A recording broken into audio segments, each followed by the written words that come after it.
Anish Srivastava is with us. He is, of course, Chief Investment Officer at IDBI Fortis Life Insurance Company.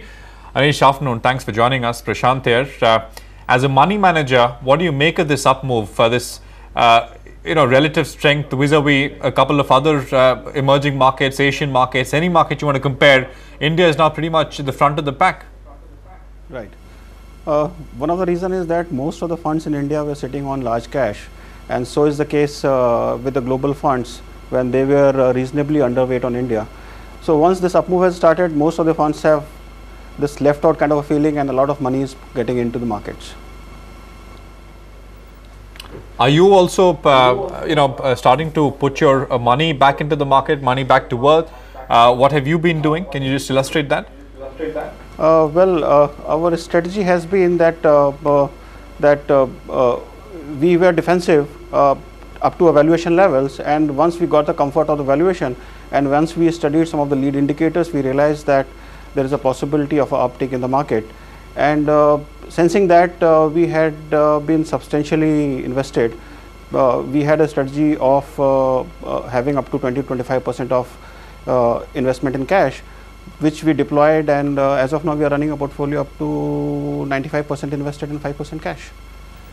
Anish, hi, Namrata also joining in. So this is ahead of elections, because I'm just trying to get a sense of this. Most fund managers out there are saying, we don't want to be 95% long or really hugely bullish just ahead of elections. Well, election is something which is an event risk, and it's very difficult to preempt. My sense is that if global markets would keep performing the way they are, then Indian markets would follow the suit. Valuations were attractive. There are certain risks, there are certain uncertainties, but it's very difficult to play out. If there is no clear mandate to any of the government, any of the parties, then there would be an issue, and yes, there's a reason why perhaps upside would remain capped in the markets. Anish, has institutional activity come in on a genuine basis? Is this like a proper commitment? Because the market is still confused whether it's all generated because of short covering, hugely oversold positions, then getting reversed, some amount of short squeeze, and that's sustaining it. Do you believe that over, especially yesterday's trading session, when we as India outperformed the rest of the world, do you believe there is a shift happening with the domestic fundamentals of India now coming more into prominence? Well, that is something is very difficult to say, but my sense is that when monetary policy is loose, so much of money is floating around, there is always a possibility that there would be expansion of price earning multiples, and that is what is happening, and that is what we are seeing. See, if you ask me, there can be three kind of scenarios. Best case scenario is when there would be expansion of multiples and when there would be a growth in earnings of the corporates. Worst case scenario is when there would be a degrowth in earnings as well as there would be a contraction in multiples. And what we believe as of now is that a realistic scenario, which as per our assumption is that there would be a degrowth in earnings, but at the same time there would be expansion of multiples, as I said, because of low interest rates globally, efforts made to infuse additional liquidity in the markets, and at the same time some kind of a risk appetite returning.